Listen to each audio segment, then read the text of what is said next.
Hi everyone, today we will talk about how to fix Facebook shadow ban. To know how to fix Facebook shadow ban, you should just go to settings like this. We will click. After that, in this page you will go to apps, default apps, app settings.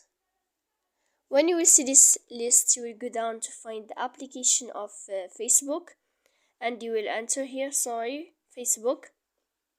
When you will see this page, you will go down to click force stop. When you will end this, you will enter to storage. After that, in this page, you will click clear cache, and then you will go to click clear data. And after all that, you can turn off your phone. So please don't forget to support us by like and subscribe. See you next time in another video. Thank you for watching.